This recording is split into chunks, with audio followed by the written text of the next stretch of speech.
My brother handed me a black velvet box on a Tuesday morning and said, "I need you standing next to me when I marry her." 6 days later, that same brother stood in front of 200 wedding guests, pointed at me, and said I stole $34,000 from the gift table. I didn't steal anything, but I didn't find out the real reason he did it to me until 11 years later, sitting in a hospital waiting room, when a nurse handed me an envelope with my name on it in his handwriting.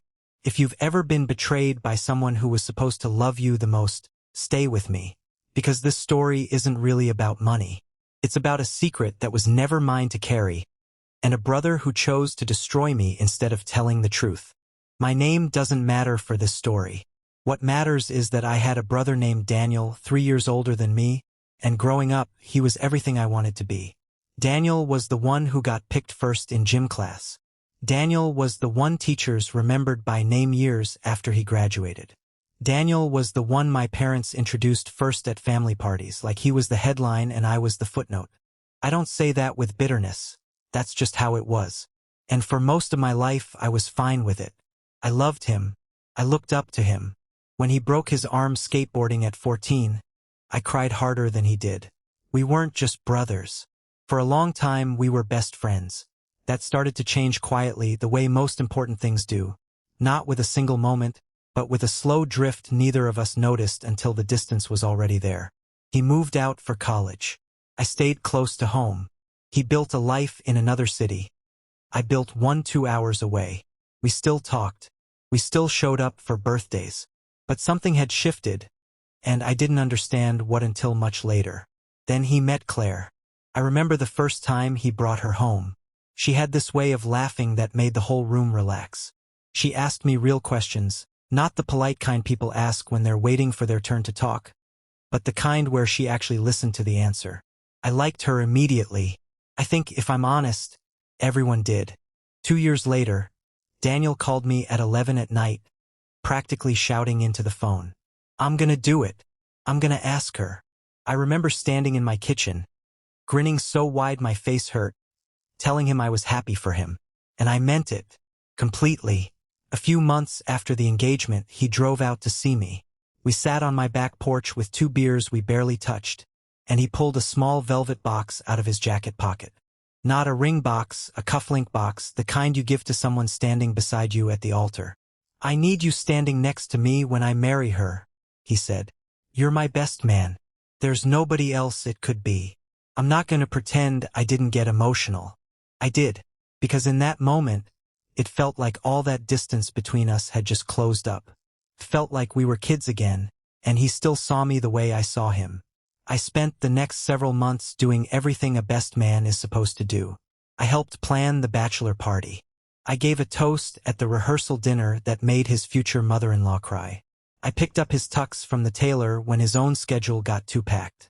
I was, by every account, the most reliable person in that wedding. Which is exactly what makes what happened next so hard to explain, unless you understand what I didn't know yet. The wedding was at a vineyard about 90 minutes outside the city. Beautiful place.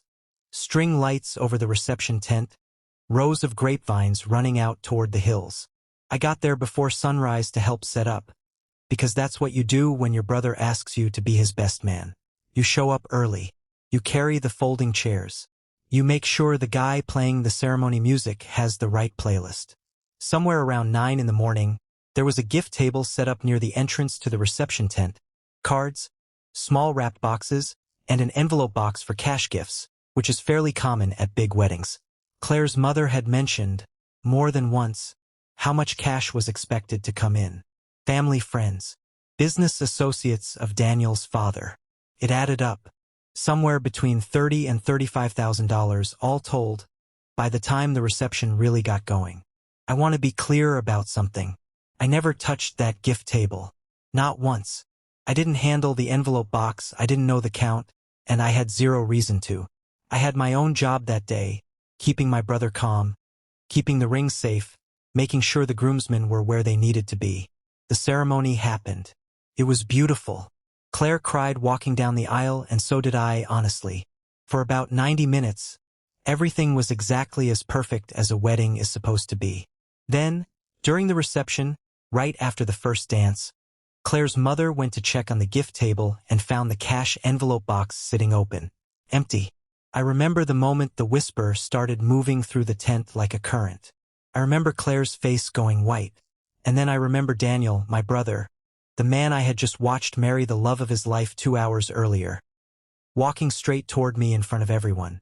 He didn't pull me aside. He didn't ask me quietly if I'd seen anything. He stopped a few feet away, in front of at least 150 guests, and said my name like an accusation all by itself. "Where's the money?" I remember laughing, actually laughing, because I thought it had to be some kind of joke or a misunderstanding. And then he said it. He said I'd been near that table all morning setting things up. He said nobody else had access the way I did. He said, and this is the part that still sits in my chest like a stone, "I trusted you with everything, and you couldn't even wait until the reception was over." I stood there in a rented suit, in front of people who had known me my entire life, and I felt the ground disappear from under me. Some people came to my defense. A cousin said she'd seen me across the tent the entire time the theft would have happened. But it didn't matter. Once Daniel said it out loud, in that tone, in front of that many people, the accusation became the story of the day. Guests who had hugged me an hour earlier wouldn't meet my eyes. Claire's father pulled me aside, not to comfort me, but to quietly suggest I should leave before things got uncomfortable. I left that vineyard alone, still in my tux, and drove 2 hours home in complete silence, replaying every second, trying to understand how the person who handed me that velvet box 6 days earlier could look me in the eye and call me a thief in front of everyone we knew. Here's something nobody tells you about being falsely accused by family. The accusation itself is only the first wound. What comes after is worse. In the weeks following the wedding, I tried calling Daniel. Straight to voicemail. I texted him long messages trying to explain, trying to ask him why, trying to remind him of every single reason it made no sense for me to have done what he said I did. Nothing. My mother called me, and I actually felt a flicker of hope, until I realized she was calling to ask me to just apologize to keep the peace. Because Daniel had told her I'd admitted it. I hadn't admitted anything. I had nothing to admit. That was the moment I understood this wasn't a misunderstanding that would resolve itself. My own brother had told our mother I confessed to a crime I never committed. And she believed him, not because she loved him more, but because, as she put it, why would he lie about something like that? That question haunted me for years. Why would he lie about something like that? Family gatherings stopped including me. Not officially. Nobody ever said, "You're not invited." It was quieter than that.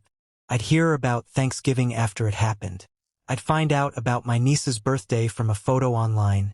Days later, my father, a man of few words even in the best of times, said exactly one sentence to me about the whole situation. "Just give the money back and this goes away," as if returning something I never took would somehow prove my innocence. I want to be honest about what that did to me, because I think this is the part people skip over in stories like this. It wasn't just anger. It was this deep, quiet grief. Grieving a brother who was still alive, still just a phone call away, and yet completely gone from my life. I catch myself, months later, reaching for my phone to tell him something funny that happened at work, before remembering all over again that he wasn't someone I could call anymore. I threw myself into work. I moved to a different apartment in a different part of the city, partly to get some distance, partly because I didn't want to keep running into mutual friends who'd give me that same careful, pitying look. I built something like a life.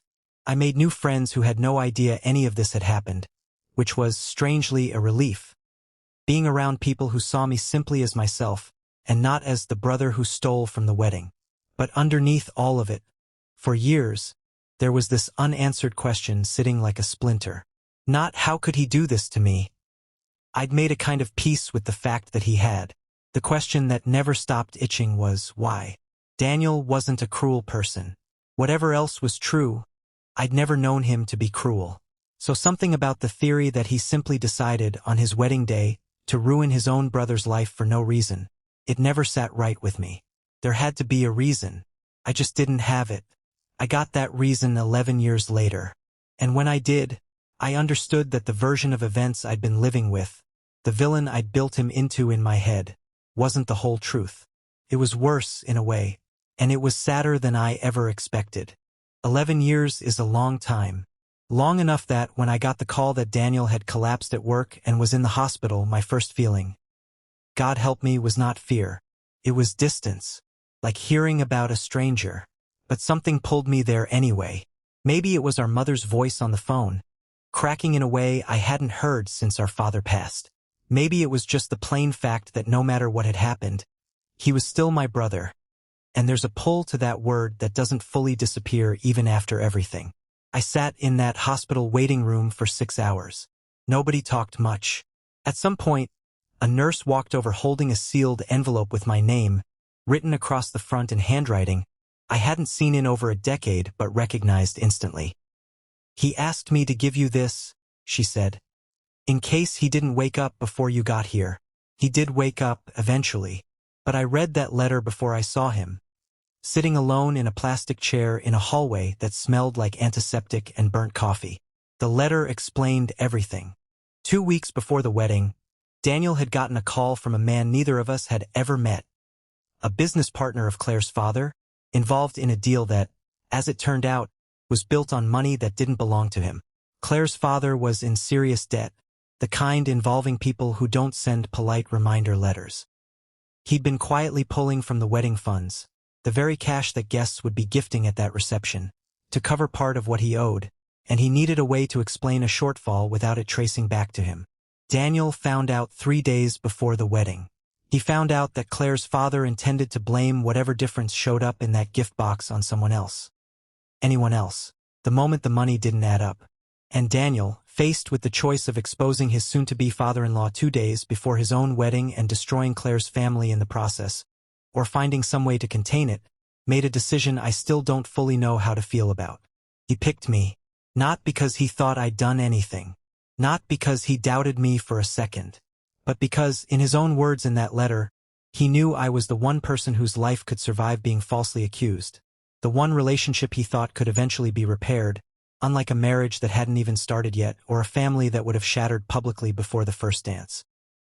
He gambled that I was strong enough to carry a lie he couldn't bring himself to let land on Claire, or on their marriage, or on a father she still, at that point, believed was a good man. He wrote that he told himself it would only be for a few weeks, that he'd find a way to quietly clear my name once things settled. And then weeks became months, and months became the kind of silence that calcifies into something that feels impossible to break. Every day he didn't call, it got harder to imagine the conversation where he'd have to admit what he'd done. Not just the lie itself, but how long he let me live inside it. He wrote that he was sorry more times in that letter than I think I'd ever heard him say the word in 30 years of being brothers. I walked into his hospital room after reading that letter, and I didn't know what I was going to feel until I was standing in front of him. He looked smaller than I remembered, older, scared in a way I'd never seen him. And when he saw me holding that envelope, he didn't try to explain himself or defend what he'd done. He just said, "I don't expect you to forgive me. I just needed you to finally know the truth. I'm not going to tell you I forgave him on the spot because that wouldn't be honest, and this isn't that kind of story." What I felt, standing there, was something more complicated than forgiveness or anger. It was grief. Grief for 11 years I couldn't get back. For a version of my life where I never lost my family's trust. Where I never had to rebuild an entire identity from scratch in a new part of the city. Where I never spent holidays alone wondering what everyone else's table looked like. But I also understood something else standing in that room. My brother hadn't destroyed me because he stopped loving me. He'd made a desperate, cowardly, deeply human choice in an impossible moment, and then he hadn't had the courage to undo it. That doesn't excuse 11 years of silence. It doesn't give me back a single holiday I missed. But it did finally answer the question that had haunted me longer than the accusation itself ever did. It's been 3 years since that hospital room. Daniel and I talk now, carefully, slowly, the way you rebuild something after the foundation's been cracked. It's not what it used to be. I don't think it ever will be. But it's something, and after 11 years of nothing, something means more than I ever expected it to. If you've made it this far, I want to ask you something. Have you ever carried the weight of a lie that wasn't yours? Or been on the other side, made a choice out of fear that cost someone else everything? I'd really like to hear your story in the comments. And if this one hit home for you, subscribe, because there are more stories like this one coming, and I don't think you'll want to miss them.